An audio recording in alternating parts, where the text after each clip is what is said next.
me. I'm all the way up. All the way up. I'm all the way up. I'm all the way up. Nothing can stop me. I'm all the way up. What you want, shorty? What you need? My niggas run the game. We ain't never leave. Never leave. Counting up this money. We ain't never sleep. You got V12. I got 12 V's. Got bottles. Got weed. Got my. I'm all the way up. Shorty, what you want? I got what you need. Shorty, what you want? I got what you need. All right, welcome back. This is a recording from last night and from the private group. This was just a theoretical discussion between me and the group. We have these from now on once a week, not more. Depends what's going on. This is not financial advice. It's just theories, right? And discussions on possibilities. That's all it is. And this is just a preview. There was like 3 more hours of discussion.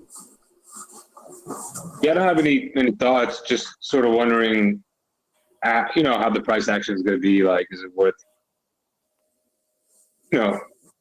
selling a portion if it pumps really high, or just holding on, or in terms of like Pulse and PulseX. But I don't have these deep thoughts like you do about the other aspects of it. What do you mean? I just like gave a spiel. Like, you mean timing it, or how high is it going to go?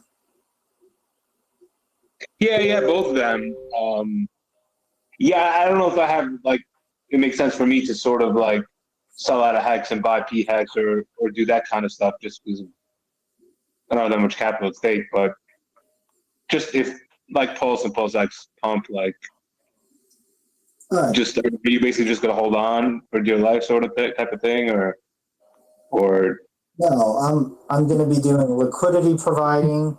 I'm going to be staking PulseX in the pools because there's going to be high yield there. I'm going to be trading. And I'm going to, the part that I want to hold, right? If you're just going to hold, you should hold. It's all about allocation and strategy. So let's say you want to trade 3 to 5% of your pulse. You take the rest and you delegate it and you get some yield, tiny yield. You should also maybe take a small percentage and provide liquidity between Pulse, PulseX. You do Pulse HEX. You could do Pulse Ethereum, but I wouldn't do that because there's a permanent loss. And you want to for all these strategies, like providing liquidity, you need to have another coin, essentially, a large amount of it, right, to provide. You can't just stake with your Pulse and PulseX, right? Okay. Liquidity providing is separate. You're providing liquidity for trading on the exchange, on the DEX. And then you gain yield in those tokens that you're providing liquidity for. Yes, you need to have a lot of those tokens that you're willing to sort of provide liquidity for, right? Like, you don't need a lot. You could provide whatever amount you want. I'm not going to do a lot because the risk is higher with that. But technically, you like the 2 coins that you're providing liquidity for, they're both going to go up together. So you can't have impermanent loss really, as long as everything's going up. And you're just kind of scraping off more coins as people trade back and forth, which is essentially creating high ROI yield. You're accumulating more of the coins. You just want to pull them. Sounds like I'm in a Yeah, there's a bit of an echo now too. Yeah. Yeah, I guess I'm just wondering, like, what is the sort of, in my mind, what's the minimum amount of another coin you need to have to make it sort of worthwhile to provide liquidity? Like, like what we, that's kind of what I wonder. Well, I mean, like, if you have like $500 worth of, some random, let's say mana, like, is it worth providing liquidity for that? Or, that's the kind of question I'm wondering about. Like, if I have some random token, should I try to provide liquidity for it and that kind of thing? If you're the main liquidity provider, right, you're going to make most of the gains. The thing with that is there's risk. There's impermanent loss risk. So if you think there's a shitcoin that's going to perform very well on PulseChain, and it'll somewhat keep up with PulseChain's gains, you would pick that altcoin, provide liquidity between PulseChain and that token. And if you're the main bulk of the liquidity providing, you get the bulk of the percentage gains or the gains from liquidity providing, which could be extremely lucrative. Like, I don't know. But what are you actually doing? Are you basically saying for every time somebody wants to buy a P mana, I'm going to sell you my P mana? Like, how does it work technically when you provide liquidity? If you say have 500 tokens of mana on Ethereum, okay, and so now it gets duplicated. So now you're saying, I'm gonna sell you my P mana in this liquidity pool, or is that what happens? Okay, these exchanges are decentralized. There's no central party providing liquid coins to be traded between trades. You are like the lubricant in between the gears moving when people are trading. And there's always slippage. It's kind of like it's hard to explain. It's like you're lending your coins to be used as a mechanism for two people to be able to trade between one another. But you're getting the slippage. When there's trading, there's always slippage. It could be 1%, 5%, whatever. Depends whatever people are willing to. And then you get more of the supply. Like, I don't know, you put in 1,000 link tokens. You provide liquidity for the link pulse chain. You're going to get more link. You're going to get more pulse chain. But if one outperforms the other, you're going to end up with more of the which lacked in performance. So if pulse chain goes up 100x, and the link only goes up 10x, in the end, you're going to have more link tokens than pulse chain tokens. So technically you lost money. But if you find two pairs which both go up, you're still going to end up with more of the tokens that didn't outperform the other, but you're getting more tokens of both. That's why I don't think you should gamble with the other tokens. You're just better off probably buying it and holding it. And buying it early, day one. So are you going to provide liquidity on Pulse, for example? Yeah. I'm going to do it with PulseX. And I don't mind doing it with HEX, because if I end up with more HEX, then I'm golden, because in the long run, HEX is probably going to go up the highest. Believe it or not. I know nobody believes it right now, but I know how it works. I know how liquid it is and everything. You think one day somebody will offer liquidity in stakes? Or is that too meta?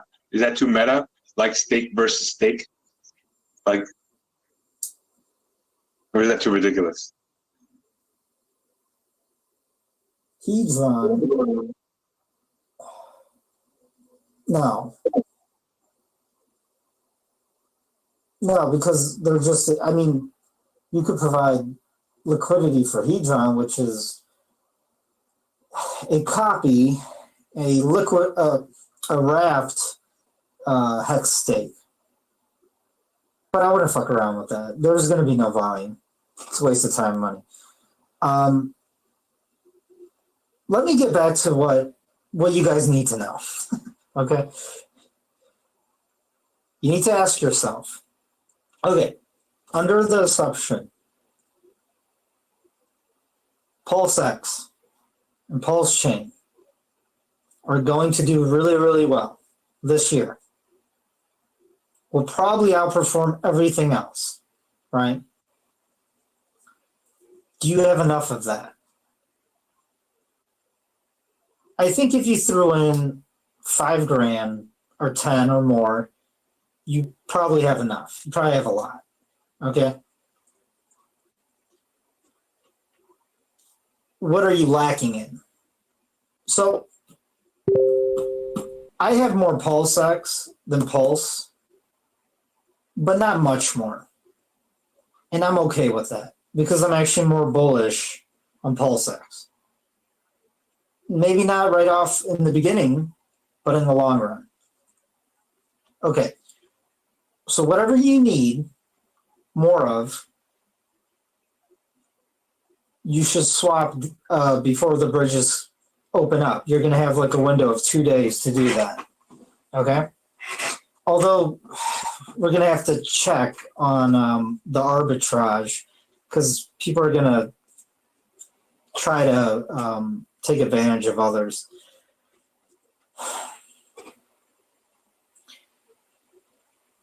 The higher PulseChain goes, the higher everything else is going to go. Okay? Just like Ethereum and all of the other ERC20 tokens. You have to know that. Okay? Then you need to decide on your risk tolerance, which I believe should be moderate. I'm willing to dick around with like 25% of my entire bags. Okay? Maybe more, but I'm not going to tell you that. You take the rest and you just hold on to it or stake it. You can stake Pulse, right, with the delegators. And you can stake PulseX in one of the pools. I highly suggest you do that. And you take most, or like 90%, and you just stake it and hold over a year because of taxes and the parabola, the most of the gains are going to come in about a year or year and a half. Okay? It's usually around year 2. Okay? For the first parabola major wave up, historically. Okay? So let's say you take 10%. How much of that 10% are you willing to kind of gamble? You want to take that and do some liquidity providing. And then you have to match it for dollar in dollar value with the other liquidity pairs. So you take $1,000 of HEX, 1,000 of PLSX, $1,000 of Pulse, and you do liquidity providing for all three, like day one. I mean, I'm pretty sure that 48-hour window, the 2 days, you could start doing that. It's just that there won't be any value. And I don't know. By the way, the impermanent loss is only a loss when you take it out and you sell it. So you could just wait for when it's not when the impermanent loss is at your max benefit, or it's hard to explain. Impermanent loss is going to happen no matter what. But if you ended up with more coins that you think are going to go higher in the future, then you take out the liquidity from providing liquidity, and you just hold on to it. So I'll give you an example. If you did liquidity providing between PulseChain and HEX, and PulseChain went up 100x, and you ended up with just a ton of HEX, then you pull liquidity, and then you hold on to your HEX, and then when Pulse drops, maybe there'll be a huge pump on HEX, and then you're in massive profit ROI. Because let's say the 1,000 HEX you provided liquidity, when you first started providing liquidity, let's say you did your return was like double or 3x. You have 3,000 HEX now, but you don't have a lot of Pulse. It's kind of like buying a call option, to be honest. It's a little complex. If this is too complex for you, then just don't do it. All right. Stick to staking. The pools are to delegators with PulseChain, and then maybe trade. And when I say trade, swing trades. It's going to be crazy choppy, especially the first 2 weeks. It's going to like pump 5x, dump 90%, pump like 50x, crash like 99%. It's going to be nuts. I don't know. Or maybe it'll just be a huge pump for like 2 weeks straight. I don't know. Nobody knows what's going to happen. Okay. I do know a lot of noobs got in, and when they see their first 5x, 10x, or more, they're going to panic sell to lock in those profits. So to help me the first weeks and months,